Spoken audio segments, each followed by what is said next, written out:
Welcome back. I'm so excited you're joining me for this explainer today. We're going to be looking at a seriously cool strategy from our source material that basically treats your standard MLS database tools like a literal treasure map. I mean, if you've ever stared at a massive neighborhood and thought, how on earth do I separate the eager buyers from the hidden investors? Well, you are in the right place. Let's jump right into this and uncover some high-value real estate leads. Here's our quick roadmap for today. We're going to cover the art of farming, evaluate subdivision demographics, target home sellers, find property investors, reach current renters, and finally, export your mailing lists. All right, starting off with Section 1, the art of farming. So, first things first, what exactly do we mean by farming? Well, it's definitely not just throwing a bunch of blank marketing flyers out there and hoping for the best.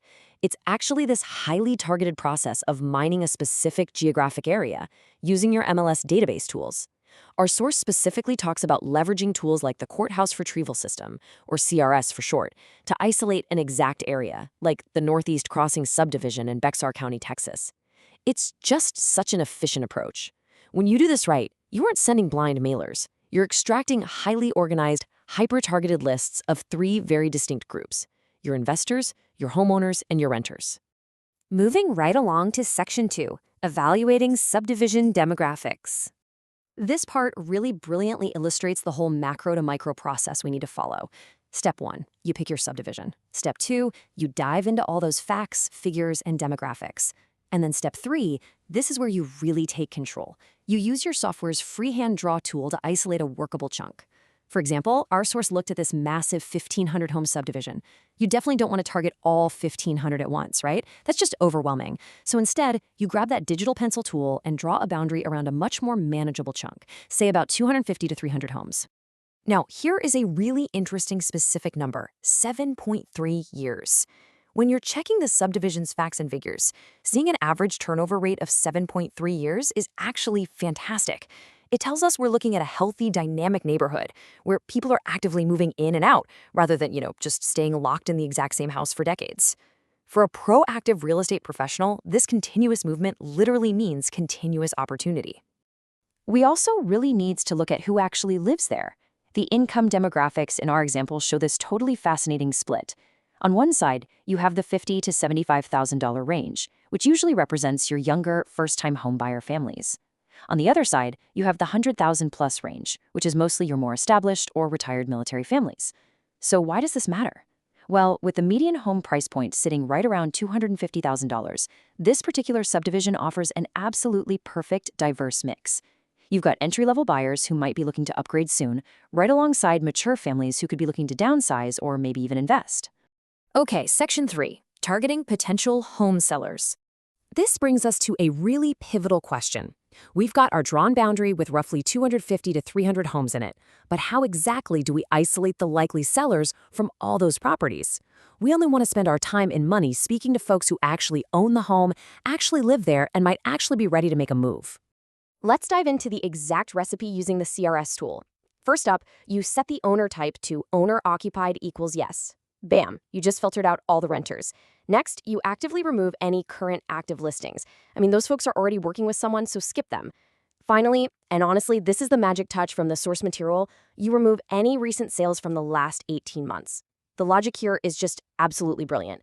Newer owners simply haven't lived there long enough to build substantial equity yet. By filtering them out, you're left with this pristine, hyper-targeted list of established homeowners who actually have the equity to sell.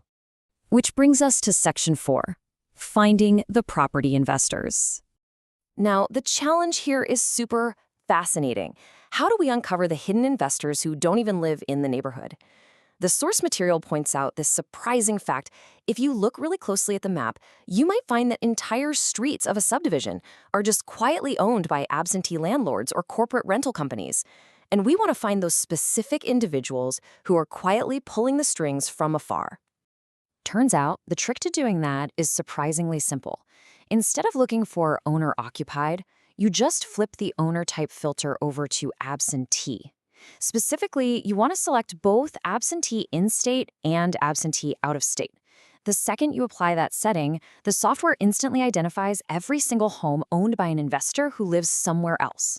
And boom, just like that, you have your second distinct mailing list perfectly ready to go.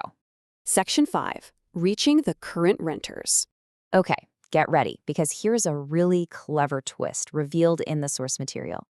You actually don't need to run a brand new software search to find the renters. That filter list you literally just generated for the investors, yeah, that is the exact same data pool you use for the renters. The secret isn't in running a new search at all. It's all in how you export the data.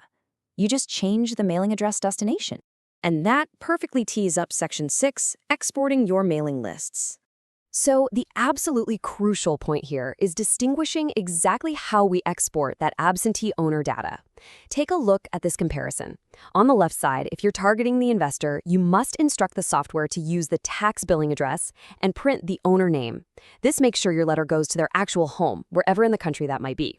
But on the right side, if you're targeting the renter who's actually living in that investment home, you instruct the software to use the property address and simply address the label to current resident.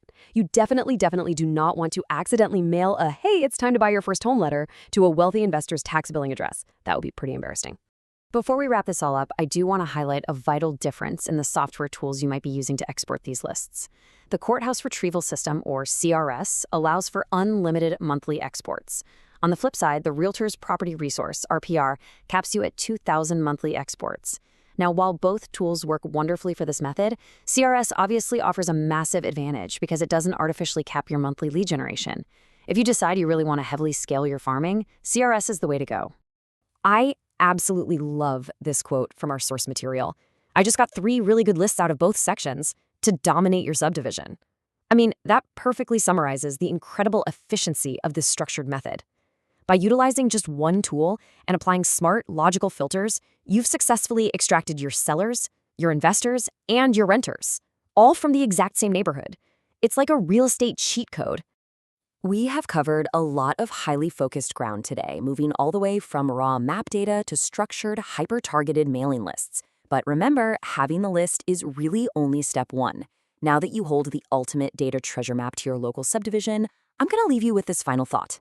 What will your very first letter say to actually capture their attention?